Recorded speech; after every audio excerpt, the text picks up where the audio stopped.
नमस्कार दोस्तों, मैं हरीश चुफाल एक बार फिर से आप सभी का बहुत बहुत स्वागत करता हूं, अभिनंदन करता हूं और आपको लिए चलता हूं चौकोड़ी पर्यटक स्थल। चौकोड़ी में चल रही है रामलीला और रामलीला का आज प्रथम दिवस का कार्यक्रम है जिसमें नारद महू का खूबसूरत मंचन होना है। सौभाग्य से नारद मुनि का जो किरदार है उसे मैं स्वयं अभिनीत कर रहा हूँ। नारद ऋषि जो कि देवलोक में विचरण करते हैं, नारद ऋषि का मानना है कि इस सांसारिक मोह माया से मुक्त होकर श्री हरि का भजन किया जाए, अपना सारा समय काम क्रोध लोभ और इस तरह के विकारों से मुक्त होकर श्री हरि के भजनों में अपना समय व्यतीत किया जाए। वे तपस्या करते हैं और उनकी तपस्या को भंग करने के लिए देवराज इंद्र असुरक्षा की भावना से उर्वशी, मेनका और कामदेव को भेजते हैं। वे उनकी तपस्या भंग करने का प्रयास करते हैं किंतु नहीं कर पाते और नारद जी को अभिमान हो जाता है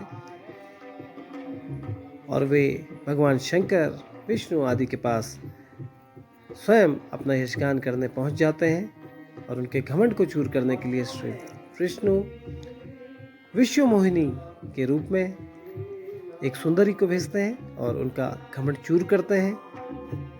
तो किस तरह से आज की लीला का मंचन हुआ है मैं आपको अपने ब्लॉग के माध्यम से दिखाता हूँ और आगे भी इस वर्ष की रामलीला के खूबसूरत दृश्य आप लोगों के बीच साझा करता रहूँगा। आप सभी से निवेदन रहेगा कि आप हमारे चैनल बुरास को अधिक से अधिक लाइक कीजिए, शेयर कीजिए, सब्सक्राइब कीजिए। आप सभी का बहुत बहुत स्वागत है, अभिनंदन है एक बार पुनः हमारे वीडियो में। तो आइए देखते हैं नारद मोह। काम क्रोध मन और लालसा के चक्कर में हर प्राणी इधर से उधर विचरण कर रहा है। इस माया जाल में फंसने के बजाय क्यों ना श्री प्रभु का ध्यान किया जाए, क्यों ना श्री हरि का भजन किया जाए। नारायण नारायण।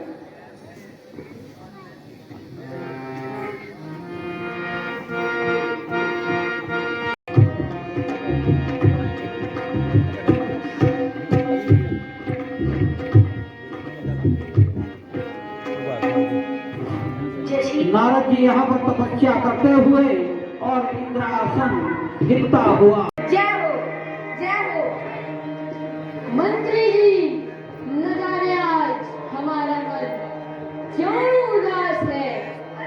इस हेतु नृत्य की उर्वशी को पेश किया जाए।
कदापि नहीं होने दे सकता। उर्वशी, तुम जाओ और कामदेव को बुला लाओ।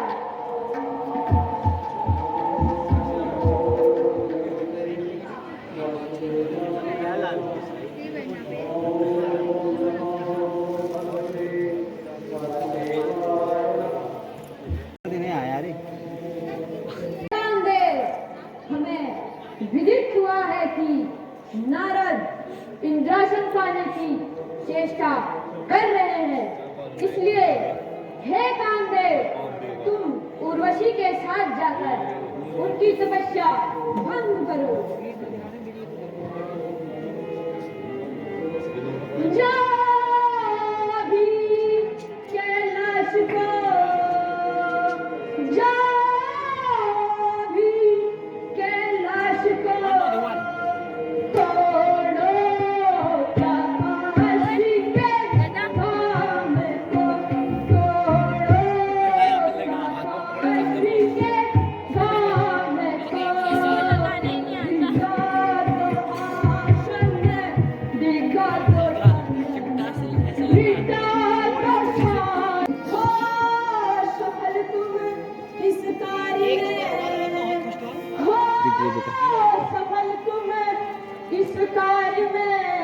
मुनि की तपस्या भंग करो, मुनि की तपस्या भंग करो, हर चाल तेरी हो सफल जब उर्वशी दिशा,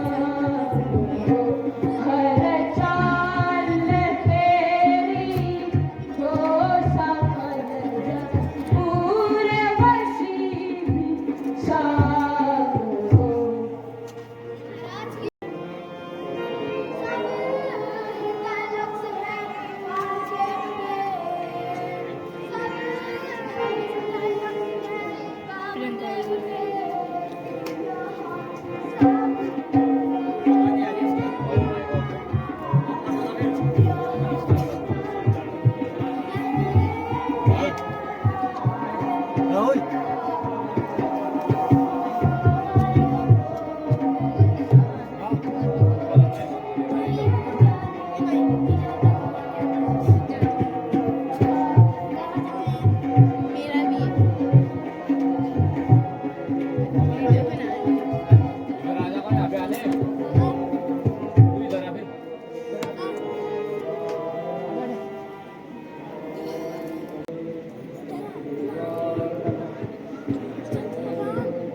सौभाग्यवती भवा। लेकिन सुंदरी, तुम कौन हो और निर्जन वन में क्या कर रही हो?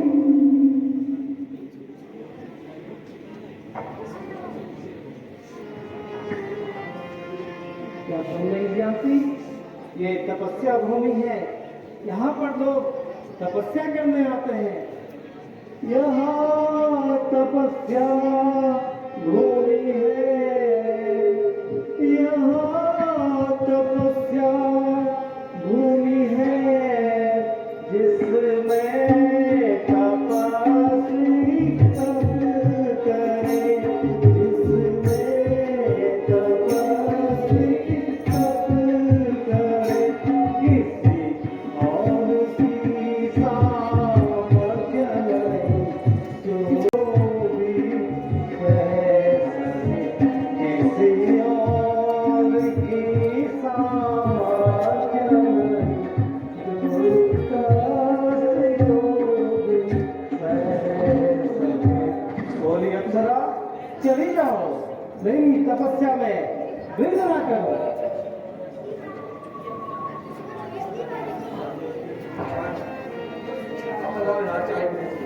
मुझे मैं आऊंगा। बोली अप्सरा, ये अच्छी नारद है और श्री हरि के प्रेम में हर समय लीन रहते हैं। मेरे लिए श्री हरि की भक्ति ही सच्चा प्रेम है। प्रीति करनी है मुझे, प्रीति करनी है मुझे, केवल उसी भगवान से, केवल उसी भगवान से। भाग्य है मेरा ये कथन नहीं कह रहा अभिमान से, सत्य है मेरा ये कथन। दूर हट जाओ, मेरी तपस्या में विघ्न न डालो। क्षमा देवर्षि क्षमा, मुझे देवराज मित्र ने आपकी तपस्या भंग करने हेतु भेजा है और मेरे साथ कामदेव भी है। देव ऋषि की तपस्या को भंग करने के लिए देवराज इंद्र ने तुम्हें भेजा है। नारायण नारायण, जाओ कह देना अपने इंद्र से कि देव ऋषि नारद को उर्वशी और कामदेव की तपस्या से कोई फर्क नहीं पड़ता। देव ऋषि नारद श्री हरि नारायण से प्रेम करते हैं, उनकी भक्ति ही मेरे लिए प्रेम है। नहीं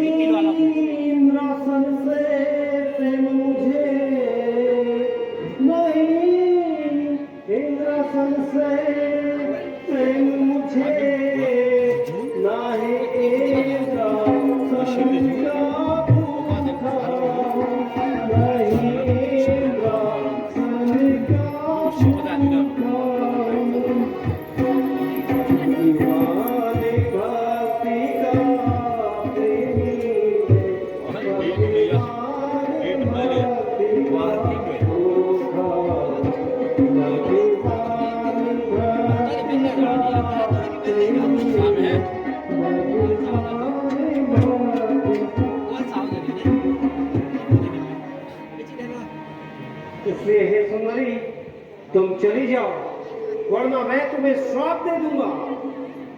जो हट किया तूने अधिक, जो हट किया तूने अधिक, तो श्राप दे दूंगा तुझे, तो श्राप दे दूंगा तुझे।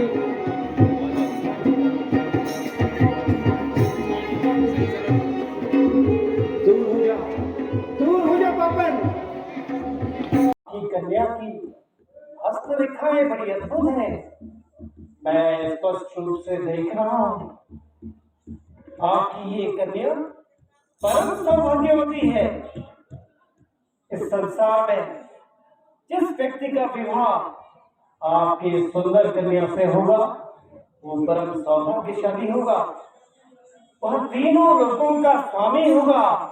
नारायण नारायण। मैंने आज तक नहीं देखी। इस कन्या को देखते ही न जाने क्यों मेरे मन में नारायण नारायण होने लगा। यदि इस कन्या से मेरा विवाह हो जाए तो देव ऋषि आपके जीवन में तो नारायण नारायण ही होने वाला है।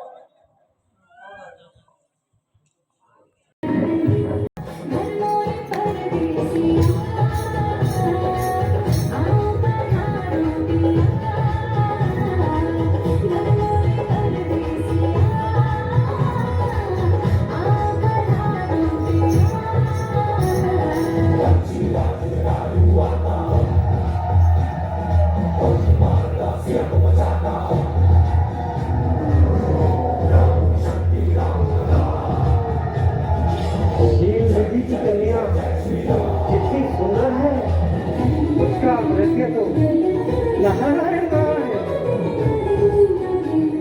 इतनी सुंदर स्त्री मैंने अपने जीवन में नहीं देखी। यदि इस कन्या से मेरा विवाह हो जाए तो नारायण नारायण।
उनकी पुत्री का स्वयंवर है, क्यों ना और पुत्री के स्वयंवर में जाकर इस सुंदर कन्या से वर्ण किया जाए, इससे विवाह प्रस्ताव दिया जाए।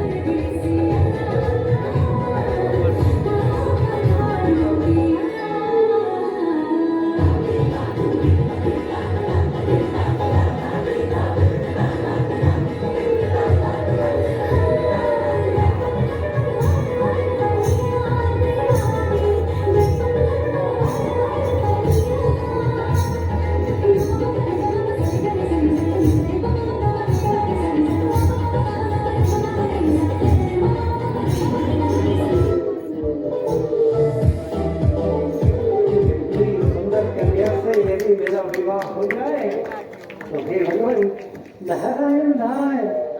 राजा शीलनिधि की कन्या का कल स्वयंवर है, क्यों ना अपने श्री हरि के पास जाकर उनके जैसा स्वरूप मांगता हूँ। यदि विष्णु जैसा स्वरूप मुझे मिल जाए तो यह सुंदर कन्या अवश्य ही मेरा वरण करेगी। कल होने वाले स्वयंवर में अवश्य ही यह मेरा चयन करेगी। अब मैं श्री हरि के पास जाकर उनका खूबसूरत रूप प्राप्त कर लेता हूँ। नारायण नारायण। ये देख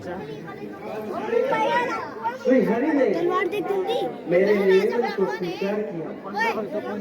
श्री हरि ने मुझे यहाँ मायावी कमंडल दे दिया और मेरे श्री हरि ने मुझे बताया कि इस कमंडल के जब से यदि मैं मुंह धो लूं तो मैं विष्णु की तरह सुंदर हो जाऊंगा। नारायण नारायण। अब तो कल के स्वयंवर में अवश्य ही मोहिनी मुझे वर के रूप में स्वीकार कर लेगी। नारायण नारायण।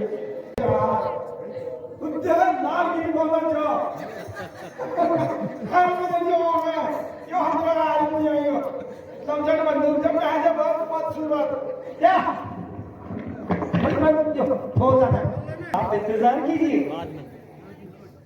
कुछ समय के बाद यही व्यक्ति जो तुमको दिखाई दे रहा है आपके राज्य की कन्या उसके साथ वर्ण करने वाली है। अब मैं जाकर राजाओं के बीच शोभा बढ़ाता हूँ। नारायण नारायण।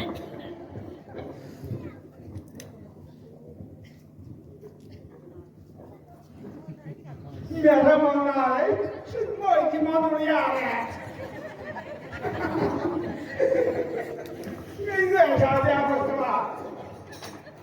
सारे राजा बिल्कुल शांत बैठे हैं। मुझे लगता है मुझे देखने के बाद सबके मन में एक ही विचार आ रहा है कि इस खूबसूरत व्यक्ति के रहते हुए मोहिनी क्या हमारा वरण करेगी।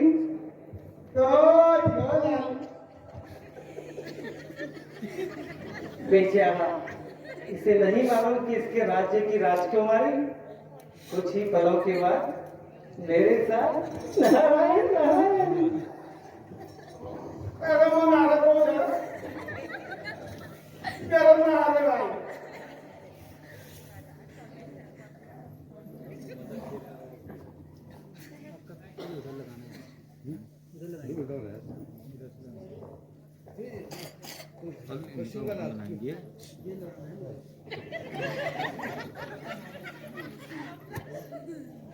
मुझे मालूम है विश्व मोहिनी मेरे पास रही है। अवश्य ही मेरे गले में माला पड़ने वाली है। ये क्या, मुझे लगता है सुंदर होने के साथ साथ अच्छा नृत्य करने के साथ साथ विश्व मोहिनी मजाक भी अच्छा कर लेती है। अवश्य ही सभी राजाओं को देखने के बाद विश्व मोहिनी ये माला मेरे गले में ही डालेगी। ये व्यक्ति कौन है?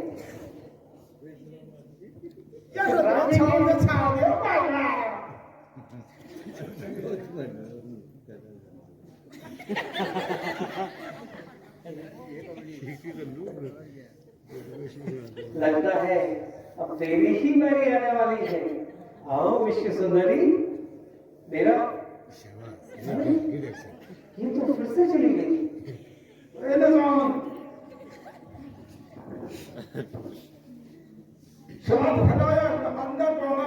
यहाँ छोड़ा अब जो नाम मिल की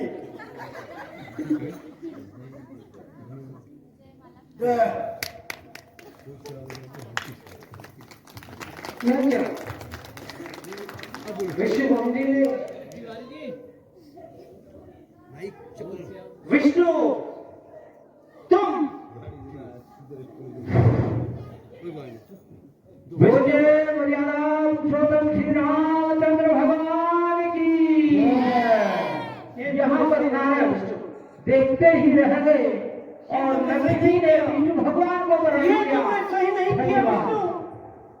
तुमने मेरे साथ छल किया, तुमने मेरे साथ छल किया है विष्णु।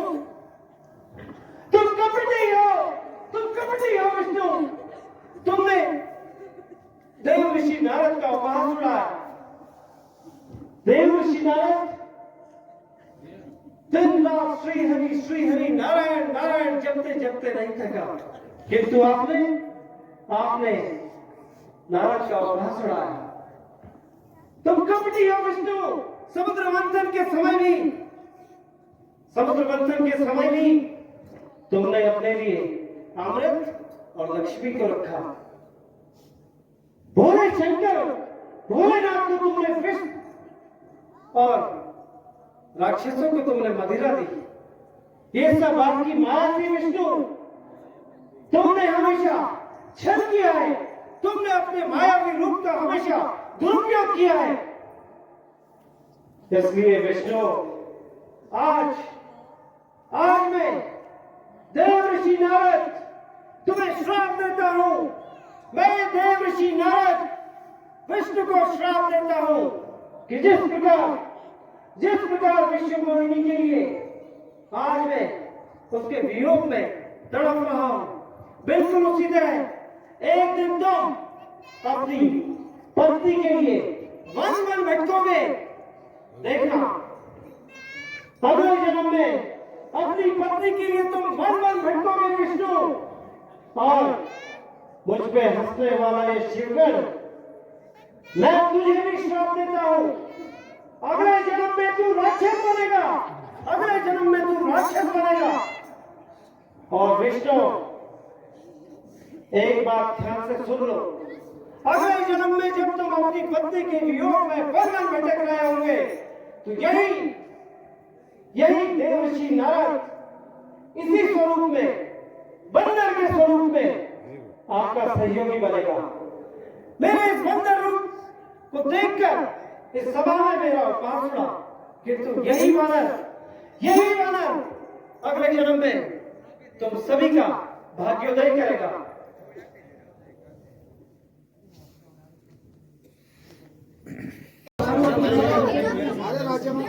यशगान के साथ चर्चा में लाएगा। शिव आरती लगा दो। बिल्कुल ठीक है श्रेष्ठ।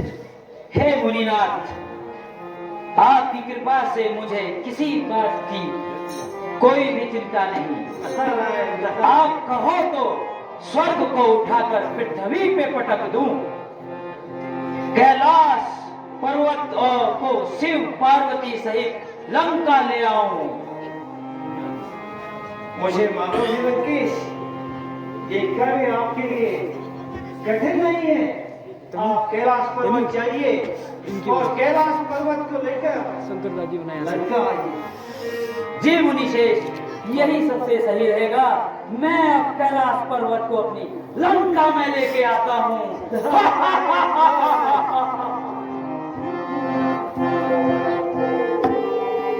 लंकेश को उसका बल याद दिलाकर मैंने अपना काम कर लिया। अब आगे देखिए होता है क्या। नारायण नारायण, अभी चलता हूँ।